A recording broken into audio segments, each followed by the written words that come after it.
Hi, நீங்களும் அந்த மாதிரி ஒரு மூவியில் வரா அப்போ நான் உங்ககிட்ட தாங்க பேசணும். ஸோ நான் இன்றைக்கி உங்களுக்கு ரெக்கமெண்ட் பண்ணுற movie Rekha Chithram, which is a Malayalam movie. இதில் வந்து ஆசிஃப் அலி, அன்வசா ராஜன் சேர்ந்து நடித்த ஒரு மிஸ்ட்ரி கிரைம் த்ரில்லர் தான். இதோட IMDb ரேட்டிங் பார்த்தீங்கன்னா 8.2. இது செம்ம இன்ட்ரெஸ்டிங்காக நிறைய ட்விஸ்ட் அண்ட் டர்னோட இந்த மூவி இருக்கும். இதோட ஸ்டோரி லைன் பார்த்தீங்கன்னா, ஆசிஃப் அலி ஒரு போலீஸ் ஆஃபீஸராக இருப்பாங்க. இவங்க வந்து ஒரு ஆன்லைன் ரம்மி கேம் மூலமாக 15 lakhs கிட்ட வின் பண்ணியிருப்பாங்க. இந்த இன்ஃபர்மேஷன் மீடியாவுக்கு போனோன்னே அவங்கள பற்றி ரொம்ப நெகட்டிவாக பேச ஆரம்பிக்கிறாங்க எல்லாரும்.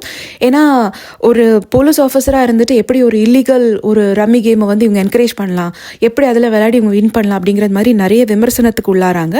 அதனால் அவங்களுக்கு பனிஷ்மெண்ட் கொடுக்குற மாதிரி இவங்களை வந்து வேறு ஒரு இடத்துக்கு ட்ரான்ஸ்ஃபர் பண்ணுறாங்க.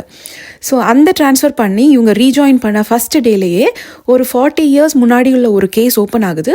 அந்த கேஸில் பார்த்தீங்கன்னா ஒரு 18 வயசுக்கு ஈக்குவலான ஒரு பொண்ணு வந்துட்டு இறந்துட்டாங்க. அவங்களோட ரிமைன்ஸ் வந்து கிடைக்குது அப்படிங்கிறது மாதிரி கதை போகும்.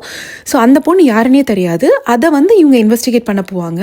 ஸோ இவங்களோட ஆல்ரெடி இவங்க நேம் கொஞ்சம் வெளியில் வந்து நெகட்டிவ் ஷேடில் இருக்கிறதுனால இவங்க வந்து அதுலேருந்து எப்படியாவது நம்மளுக்கு வந்து நல்ல நேம் கிடைக்கணும் அப்படிங்கிறதுனால அந்த கேஸுக்கு நிறைய எஃபோர்ட் போட்டு அதில் வந்து ஒர்க் பண்ண ஆரம்பிக்கிறாங்க. ஸோ அந்த கேஸ் எங்கே போகுது, எந்த மாதிரி பண்ணுறாங்க அப்படிங்கிறது தான் மூவி. ஸோ இதில் ரொம்ப இன்ட்ரெஸ்டிங்காக போகுங்க. எப்படின்னா, ஒரு 40 years முன்னாடி காதோட காது அப்படின்னு ஒரு மலையாளம் மூவியில் வந்துட்டு மம்முட்டி நடிச்சிருப்பாங்க. அது உண்மையாகவே வந்த ஒரு மூவி.